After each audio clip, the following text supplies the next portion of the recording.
Hello friend, welcome back to my channel. आज जनवरी की 19 तारीख है और आज के इस वीडियो में सर्दियों के एक बहुत ही सुंदर प्लांट पिटूनिया को गमले में ग्रो करने से रिलेटेड कंप्लीट इन्फॉर्मेशन लेकर आया हूँ। इन पौधों को जब से मैंने नर्सरी से परचेज़ किया था, इनकी कॉस्ट क्या रही थी और इनको मैंने किस तरह की मिट्टी में ग्रो किया था, वो सब टाइम टू टाइम आपके साथ शेयर भी किया था।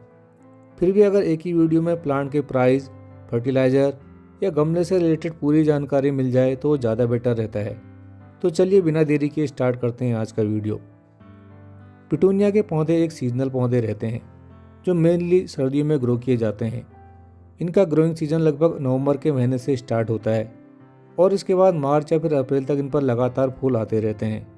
अप्रैल के बाद जब जैसे जैसे मौसम में गर्मी आना शुरू होती है, इस प्लांट की पत्तियां धीरे धीरे ब्राउन होने लगती हैं और धीरे धीरे इसकी फ्लावरिंग भी एंड हो जाती है। मेरे पास पिटूनिया के 6 पौधे हैं और सभी में अलग अलग रंग के फूल आ रहे हैं। हालांकि पिटूनिया में नर्सरी पर इससे भी ज़्यादा कलर ऑप्शन अवेलेबल रहते हैं, लेकिन मुझे जितने भी पौधे हेल्दी कंडीशन में दिखे, मैंने उन्हीं पौधों को खरीदा था। इनको खरीदते समय इस बात का ध्यान भी रखें कि प्लांट की पत्तियां पीली ना हो, क्योंकि ज़्यादातर कमज़ोर और पीलापन लिए पौधे आगे चलकर सर्वाइव नहीं कर पाते और नर्सरी से लाने के कुछ दिनों के बाद ये पौधे खराब हो जाते हैं।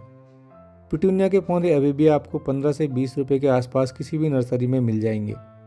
सबसे पहले मिट्टी की बात करें तो किसी भी पौधों की फ्लावरिंग उसकी सॉइल पर ही डिपेंड करती है। सर्दियों के सभी सीजनल पौधों की मिट्टी तैयार करने के लिए आप गार्डन सॉइल, रेत या सैंड और वर्मी कंपोस्ट को बराबर मात्रा में ले लें।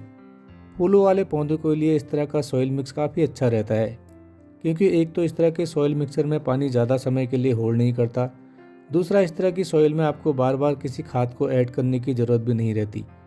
आप इसी मिट्टी में 2 ग्राम के आसपास किसी अच्छे फंजीसाइड पाउडर का यूज़ भी कर सकते हैं।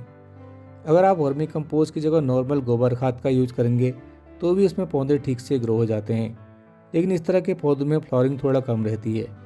मैंने इन सभी पौधों को गार्डन सॉइल, वर्मी कंपोस्ट और सैंड के मिक्सर में ही ग्रो किया है और सभी में कितनी ज़्यादा फ्लावरिंग हो रही है आप देख ही सकते हैं। हालांकि इनकी मिट्टी में थोड़ी सी क्वांटिटी में एप्सम सॉल्ट को भी मिला दिया जाए तो और अच्छे रिजल्ट आते हैं, क्योंकि एप्सम सॉल्ट में मैग्नीशियम और सल्फर होता है, जिससे पौधे हरे और हेल्दी बने रहते हैं, लेकिन ये बिल्कुल ऑप्शनल है।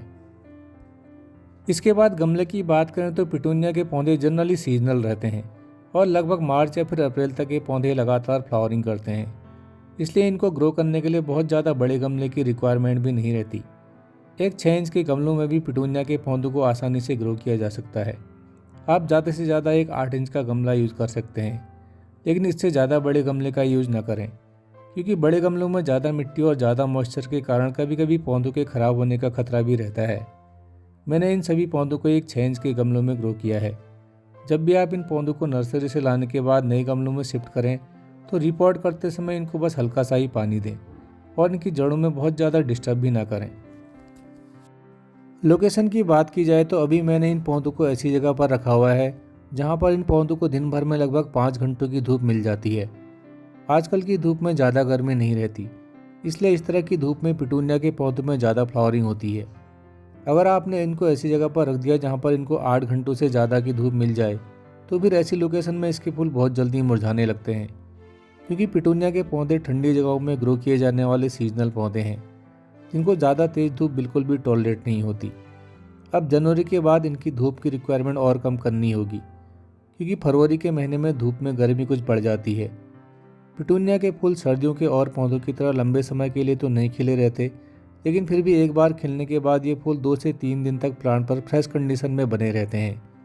लेकिन इससे इन पौधों की फ्लावरिंग पर कोई ज़्यादा फर्क नहीं पड़ता, क्योंकि इनमें लगातार इतनी नई नई कलियाँ बनते रहती हैं कि फूल जल्दी स्पेंट भी हो जाएं तो भी इन पर कंटिन्यूस फ्लावरिंग होते रहती है।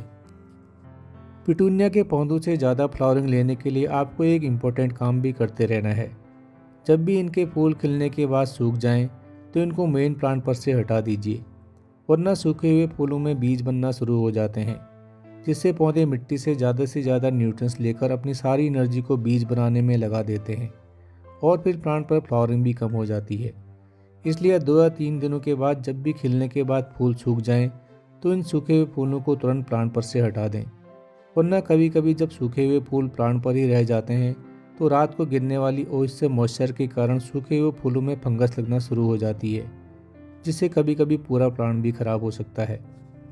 मैंने शायद इन सभी पौधों को नवंबर की स्टार्टिंग में ग्रो किया था। तब से लेकर अभी तक मैंने इसमें किसी भी तरह के फर्टिलाइज़र का यूज़ नहीं किया है। बस रिपोर्ट करते समय मैंने मिट्टी में थोड़ा सा वर्मी कंपोस्ट मिलाया था। आज मैं इन सभी पौधों पर ये लिक्विड फर्टिलाइज़र को यूज करने जा रहा हूँ। इस लिक्विड फर्टिलाइज़र में मैंने डीएपी को डिज़ोल्व किया है। इसे मैंने 1 लीटर पानी में लगभग 10 से 15 दाने डीएपी को घोलकर तैयार किया है।